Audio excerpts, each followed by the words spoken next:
ბორის გროისი, თანამედროვე ხელოვნების მუზეუმის შესახებ.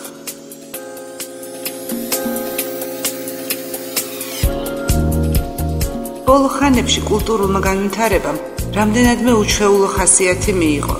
ერთის მხრივ ულმობლად მთელ მსოფლიოში მატულობს თანამედროვე ხელოვნების მუზეუმების რიცხვი. აქ დებენ ფულს, იწვევენ ცნობილ არქიტექტორებს, მათ უკვეთავენ რეკლამას და ასე შემდეგ.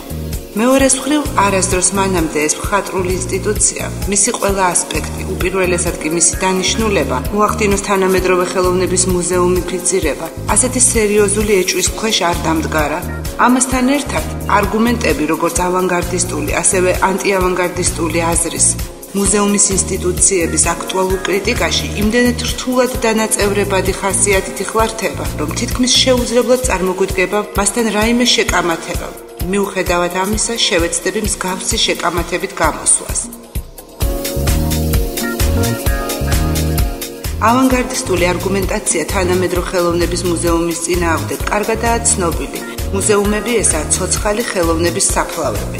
ჭეშმარიტად აქტუალური. თანამედროვე ხელოვნება უშუალოდ ცხოვრებაში უნდა ხორციელდებოდეს. ის ფორმას უნდა აძლევდეს ცხოვრებისეულ სამყაროს, გრძნობებს, აღქმას, თავისი დროის სოციალურ რეალობას. მუზეუმებში მოხვედრისას, როგორც ამბობენ, მხატვრულ კოლექციაში მოხვედრისას, ის ვეღარ შესძლებს ამ ამოცანის შესრულებას, რადგან მისი განხორციელება დეიტრალიზირებული იქნება. თავად კი დისტანცირებული, სუფთა ესთეტიკური, უწყინარი, ჭრეტის, მხოლოდ ფაქტი გახდება. ასეთი სახით თანამედროვე ხელოვნების მუზეუმიფიცირება ნიშნავს წავართვათ მას საზოგადოებრივი ზემოქმედების პოტენციალი. გადავცეთ ის მხატვრული ინდუსტრიის სფეროს და ამით ის გავტეხოთ, მოვკლათ.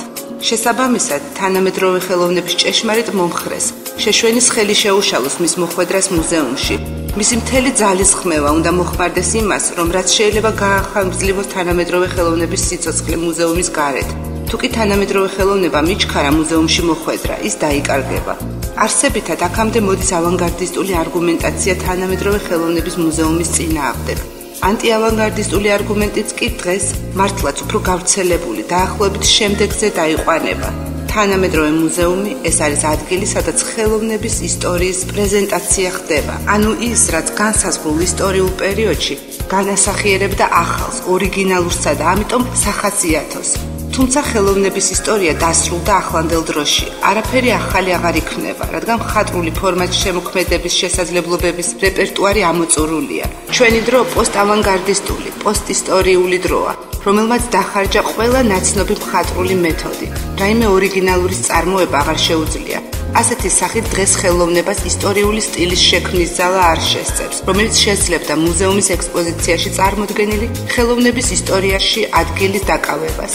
ამიტომ თანამედროვე ხელოვნების მუზეუმი ეს არის უაზრობა, ეს არის კომერციული მხატვრული ინდუსტრიის მხოლოდ ფაქტი, რომელსაც ზეწარმოებლობით სურს დაფაროს ისტორიულად განპირობებული სიახლის დეფიციტი. ასეთი სახით, ის ვინც დღეს ცდილობს თეორიულად გაამართლოს თანამედროვე ხელოვნების მუზეუმი, თავს ავლენს ჯერ ერთი მკვდარი ხელოვნების რეაქციულ თაყვანისმცემლად და ნამდვილი ცხოვრების მოძულედ, მეორეს მხრივ კი სამუდამოდ წარსულში ჩარჩენილ ავანგარდისტად, რომელსაც ძილში გამოეპარა ხელოვნების ისტორიის დასასრული და უკვე აღარ შეუძლია დროების ნიშნების განსხვავება. ორივე პერსპექტივაში ის წარმოგვიდგება მატყუარა, ცინიკური, მხატვრული ინდუსტრიის გულუბრყვილო, არაკრიტიკულ თანამდებად და მაინც მე ვეთანხმები სწორედ ამ პოზიციის დაკავებას და გამოსვლას თანამედროვე ხელოვნების მუზეუმის დასაცავად. მაგრამ მანამდე ვისურვებდი პასუხი გაეცეს კითხვას. რატომ იმყოფება დღეს ავანგარდისტული და ანტიავანგარდისტული არგუმენტაციები ასეთ ერთსულოვნებაში? იმ დროს, როდესაც ჯერ კიდევ გუშინ ისინი აუცილებლად შეეწინააღმდეგებოდნენ ერთმანეთს. პასუხს ამ კითხვაზე მივყავართ იქამდე, რომ ზემოთხსენებული წინააღმდეგობა საწყისშივე შეფარდებითი იყო. კლასიკური ავანგარდი იზიარებდა ტრადიციულ თვალსაზრისს, რომლის თანახმად ხელოვნების არსი განისაზღვრება შემოქმედებითი, პროდუქტიული საწყისით. მხატვრის როლის ტრადიციულ გაგებას ის მიყავდა სამყაროსთვის ახალი, მშვენიერი, საოცარი საგნების მოვლენების ამოცანასთან. ავანგარდს კი პირიქით, სურდა მთელი სამყარო გადაექცია ახალ, მშვენიერ, საოცარ საგნად. ეს განსხვავება მართალია დიდია, მაგრამ არც ისე დიდი, როგორც ერთი შეხედვით ჩანს. ორივე შემთხვევაში მხატვარი მოიაზრება მარტოსულ პუბლიკის მოწინააღმდეგე შემოქმედად. ის თავისი ქმნილებებით ამ პუბლიკას ხიბლავს, ან თავის ქმნილებად გადააქცევს ამ პუბლიკით დასახლებულ მთელ ცხოვრებისეულ სამყაროს. ამასთან ორივე შემთხვევაში ჭეშმარიტი მხატვარი არ აღბეჭდავს, ის ქმნის. აი ამიტომ აღბეჭდის მედიალური ტექნიკების გავრცელება, რომელიც ვალტერ ბენიამინმა ჩვენი დროის მთავარ მოვლენად გამოაცხადა, აღიქმება იმის დასამტკიცებლად, რომ დღეს ხელოვნებამ თავის თავი ამოწურა. პოსტმოდერნისტული ხელოვნება აღბეჭდვის ტექნოლოგიის გამოყენებას მიყავს აურის დაკარგვისკენ. შემოქმედებითი პიროვნების ფიქცია ადგილს უთმობს გულახდილ სესხებას, ციტირებას, ციტატების შერჩევას, უკვე არსებული სახეების აკუმულაციას და განმეორებას. ორიგინალურობის, აუტენტურობისა და არსებობის ცნებები ასე მნიშვნელოვანი მოწესრიგებული სამუზეუმო დისკუსიისთვის შეწყვეტილი აღმოჩნდება.